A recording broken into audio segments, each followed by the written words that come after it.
Well, I don't know when I'm gonna get to bring this up again, so you So made bring it me up think now. of something else. Yeah, Yeah. I saw an interview one time where Kip said that he remembers a car ride with you in South Carolina where you hit a deer. Do you remember anything about that? I remember that specifically, uh, because he was driving. Yep. I was kicked back in the passenger seat smoking my last J. Okay. Don't do that anymore, ladies and gentlemen, but Right. this is You're back set. back in back in the dizzy. Yeah. So all of a sudden, pow, like the car explodes. And I mean, we hit something spun around the car, and come to find out it was the deer spun off of the car, and the deer's hind both hind legs and quarter came into Billy's window, but glass shot over me and him, and he pulled. I don't know how he pulled because the car, he got to the side of the road. The car would not start or run. Like it wouldn't it wouldn't do anything Y'all hit it anymore. hard. I didn't know it was the deer at the time.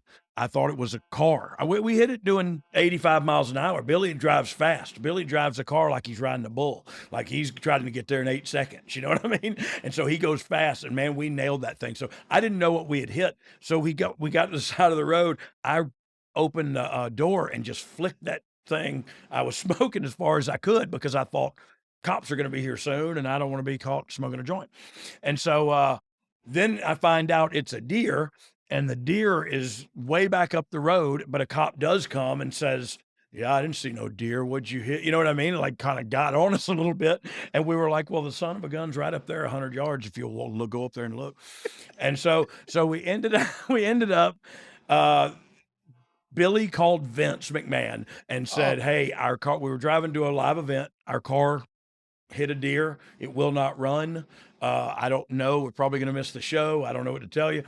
Vince McMahon said, and we're like on 85 South or something, you know what I mean? In North Carolina, South Carolina, where wherever. there's nothing. Yeah. And he says, "Hey, get a cab."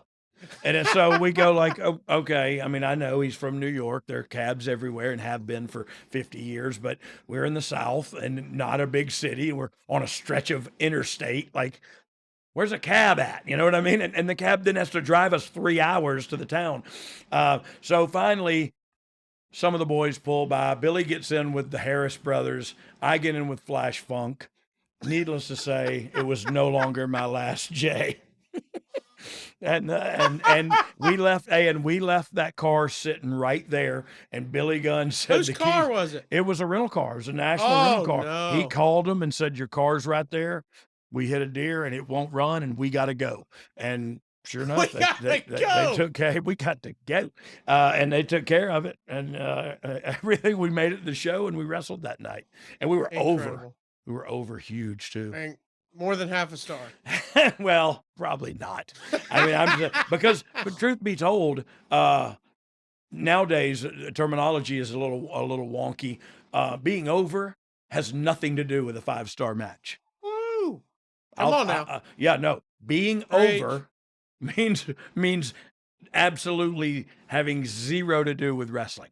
And if you disagree with me on that, then you're wrong. Say it louder for those in the Yeah, back, please. no, if you disagree, we just disagree because I look. Think about the guys that have been most over. There's only one guy that was both, and that's Shawn Michaels, like both a great worker and hugely over. I guess you could say Brett was hugely successful and a good wrestler. So there are a few, but I would say the biggest stars of all had wrestling had nothing to do with it. And if it did, Rocky wouldn't be in charge of Hollywood right now. He'd still be working for the WWE. All right.